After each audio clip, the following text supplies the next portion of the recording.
Hello guys, తెలంగాణకి సంబంధించి ration కార్డ్ని ఎలా డౌన్లోడ్ చేయాలో ఈ వీడియోలో తెలుసుకుందాం. గూగుల్లో ఎఫ్ఎస్సి సెర్చ్ అని సెర్చ్ చేయండి. ఇక్కడ ఫస్ట్ వచ్చిన వెబ్సైట్ ఎఫ్ఎస్సి సెర్చ్ మీద క్లిక్ చేయండి, లేదా నేను డిస్క్రిప్షన్లో లింక్ ప్రొవైడ్ చేస్తాను, అది క్లిక్ చేసినా సరిపోతుంది. మీరు ఈ పేజీకి అయితే రీడైరెక్ట్ అవుతారు. ఇక్కడ మీరు రేషన్ కార్డ్ని 3 విధాలుగా డౌన్లోడ్ చేసుకోవచ్చు. ఫస్ట్ వచ్చేసి ఎఫ్ఎస్సి రిఫరెన్స్ నెంబర్ ద్వారా. ఇక్కడ ఎఫ్ఎస్సి రిఫరెన్స్ నెంబర్ని సెలెక్ట్ చేసుకొని ఈ బాక్స్లో ఎఫ్ఎస్సి రిఫరెన్స్ నెంబర్ని అయితే ఎంటర్ చేయండి. ఎంటర్ చేసిన తర్వాత సెలెక్ట్ డిస్ట్రిక్ట్ దగ్గర మీ యొక్క డిస్ట్రిక్ట్ని సెలెక్ట్ చేసుకొని పక్కన ఉన్న సెర్చ్ మీద క్లిక్ చేసి మీ రేషన్ కార్డ్ని డౌన్లోడ్ చేసుకోవచ్చు.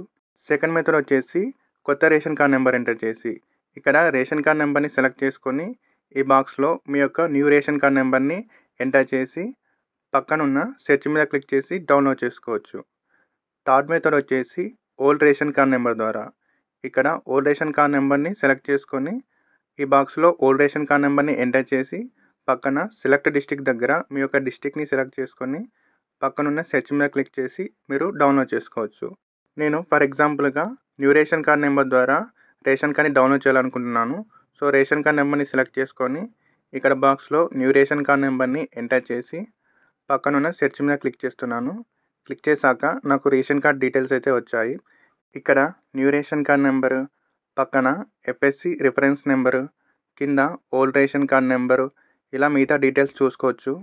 అలానే కింద రేషన్ కార్డు మెంబర్ డీటెయిల్స్లో ఆ రేషన్ కార్డులో ఎవరెవరు పర్సన్స్ ఉన్నారో వాళ్ళ నేమ్స్ అయితే చూపిస్తాయి.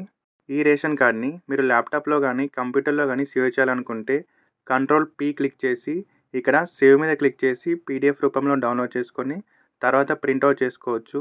అదే మొబైల్లో సేవ్ చేయాలనుకుంటే క్రోమ్లో పైన 3 డాట్స్ మీద క్లిక్ చేయండి. ఇక్కడ షేర్ మీద క్లిక్ చేయండి, ప్రింట్ మీద క్లిక్ చేయండి. ఇక్కడ మనకి 2 పేజెస్ ఉన్నాయి కదా, అందులో సెకండ్ పేజ్ వచ్చేసి బ్లాంక్, అది అవసరం లేదు. దాన్ని అన్టిక్ చేసేసి పైన 3 డాట్స్ మీద క్లిక్ చేయండి. ఇక్కడ సేవ్ యాజ్ పీడిఎఫ్ మీద క్లిక్ చేయండి. ఇప్పుడు సేవ్ మీద క్లిక్ చేసినట్లయితే మొబైల్లో పీడిఎఫ్ రూపంలో డౌన్లోడ్ అయిపోతుంది. ఇలాంటి మరిన్ని యూస్ఫుల్ వీడియోస్ కోసం మన ఛానల్ని సబ్స్క్రైబ్ చేసుకోండి. Thanks for watching.